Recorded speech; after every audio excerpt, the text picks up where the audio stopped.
जब मनुष्य ये सोचता है कि उसके कर्मों का कोई हिसाब नहीं होगा, तब जीवन उसे सबसे गहरी सच्चाई सिखाता है।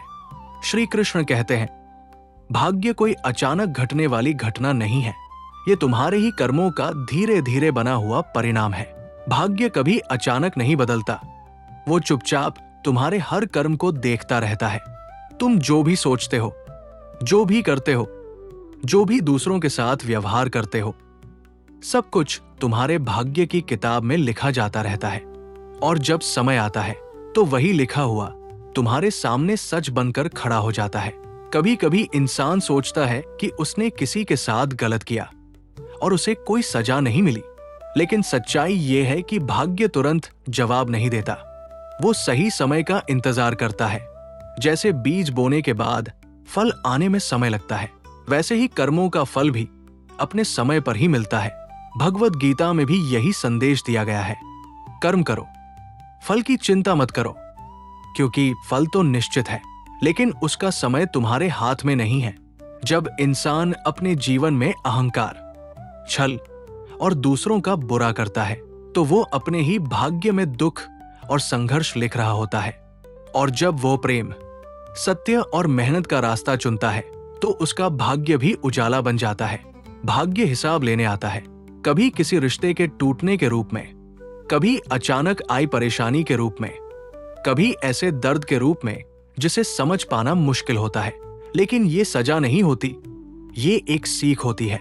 ये तुम्हें ये समझाने आता है कि तुमने कहाँ गलती की और अब तुम्हें किस दिशा में जाना चाहिए। श्री कृष्ण कहते हैं, जब तुम्हारे साथ बुरा हो तो घबराओ मत, ये तुम्हारे पिछले कर्मों का अंत है। और जब अच्छा होने लगे तो समझो कि तुम्हारे अच्छे कर्मों की शुरुआत हो चुकी है।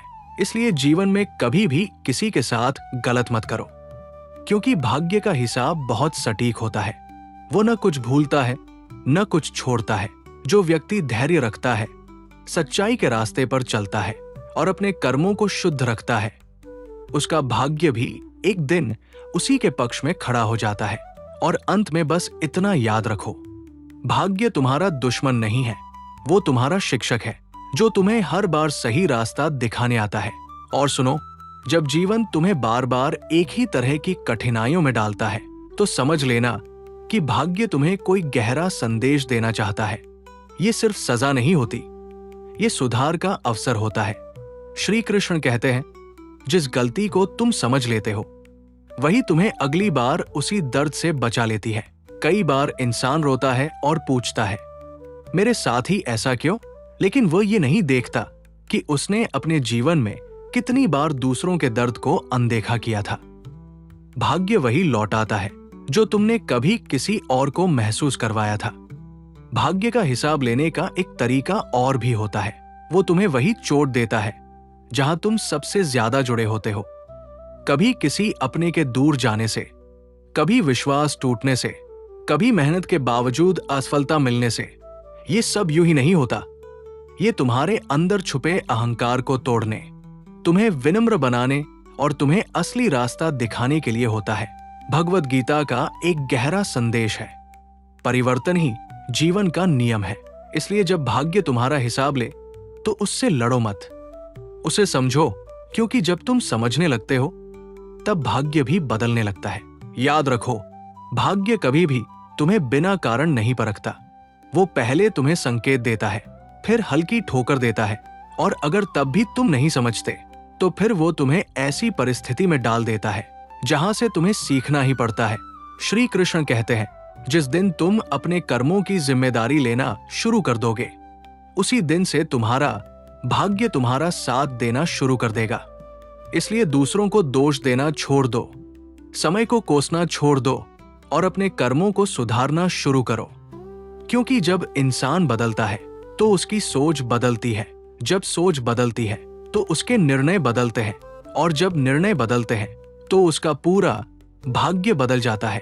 और अंत में भाग्य का हिसाब डराने के लिए नहीं आता, वो तुम्हें जगाने के लिए आता है, ताकि तुम वही इंसान बन सको जो तुम बनने के लिए इस दुनिया में आए हो। और आगे सुनो, जब भाग्य अपना हिसाब लेता है तो वो सिर्फ तुम्हारे बाहरी जीवन को नहीं बदलता, वो तुम्हारे अंदर की दुनिया को भी हिला देता है। तुम्हारी सोच, तुम्हारे विश्वास, तुम्हारे रिश्ते, सब कुछ जैसे एक परीक्षा से गुजरता है। श्री कृष्ण कहते हैं, जब जीवन तुम्हें तोड़ता है तो समझो वो तुम्हें नया बनाने की तैयारी कर रहा है। कभी तुमने महसूस किया होगा, कुछ लोग बिना मेहनत के आगे बढ़ते दिखते हैं और कुछ लोग पूरी मेहनत के बाद भी संघर्ष करते रहते हैं। ये फर्क सिर्फ आज का नहीं होता, ये कई जन्मों के कर्मों का संतुलन होता है। भाग्य कभी भी अधूरा हिसाब नहीं छोड़ता, वो हर छोटे बड़े कर्म को जोड़कर सही समय पर परिणाम देता है। लेकिन एक बात और समझ लो, भाग्य सिर्फ सजा देने के लिए नहीं आता, वो तुम्हें ऊंचा उठाने के लिए भी आता है। कभी कभी जो तुम खो देते हो वो असल में तुम्हारे लिए बना ही नहीं था, और जो तुम्हें मिलता है वो तुम्हारे धैर्य और विश्वास का इनाम होता है।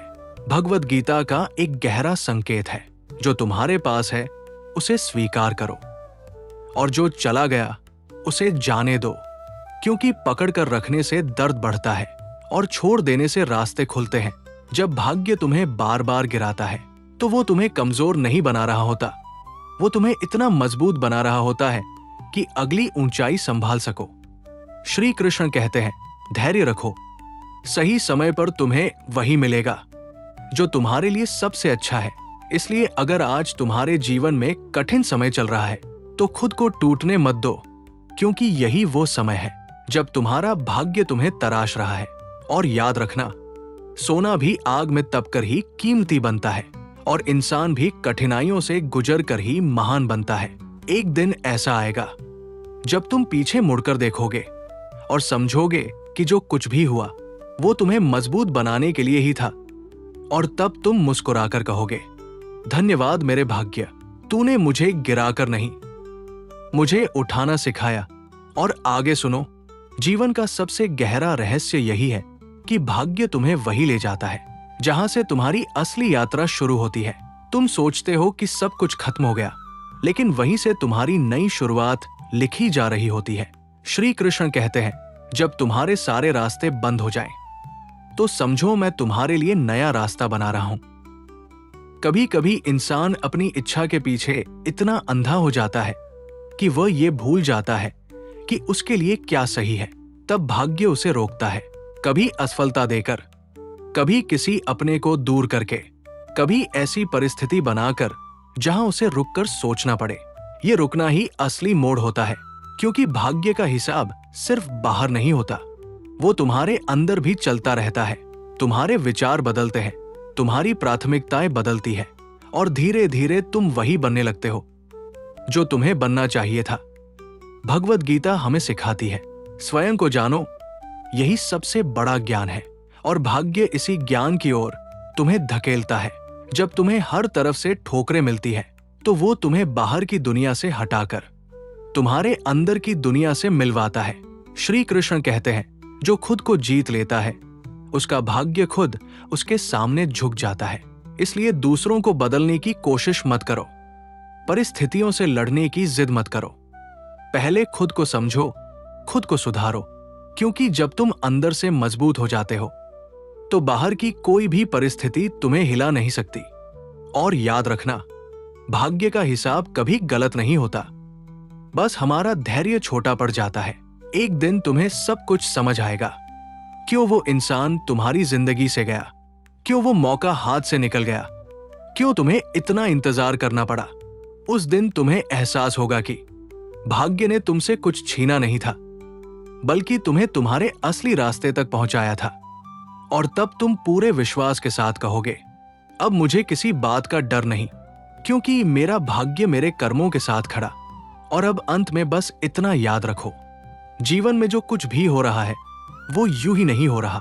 हर दर्द, हर इंतजार, हर संघर्ष तुम्हें तुम्हारी असली मंजिल तक ले जाने की तैयारी है। श्री कृष्ण कहते हैं, अपने कर्मों पर विश्वास रखो, समय पर भरोसा रखो, भाग्य एक दिन तुम्हारे पक्ष में अवश्य खड़ा होगा। इसलिए कभी निराश मत होना, कभी खुद को अकेला मत समझना, क्योंकि जो ऊपर बैठा है वो तुम्हारे हर संघर्ष को देख रहा है। तुम्हारा काम सिर्फ इतना है, सच्चाई के रास्ते पर चलना, धैर्य रखना और अपने कर्मों को शुद्ध रखना। बाकी सब कुछ समय और भाग्य पर छोड़ दो एक दिन ऐसा जरूर आएगा। अगर इस वीडियो ने आपके दिल को छुआ हो और आपको जीवन की सच्चाई समझ आई हो तो इसे एक लाइक जरूर करें ताकि ये ज्ञान औरों तक भी पहुंच सके। और अगर आप ऐसे ही गहरे और सच्चे विचार सुनना चाहते हैं तो चैनल को सब्सक्राइब करना ना भूलें। श्री कृष्ण की सीख को आगे बढ़ाइए और अपने जीवन को सही दिशा दीजिए। जय श्री कृष्णा।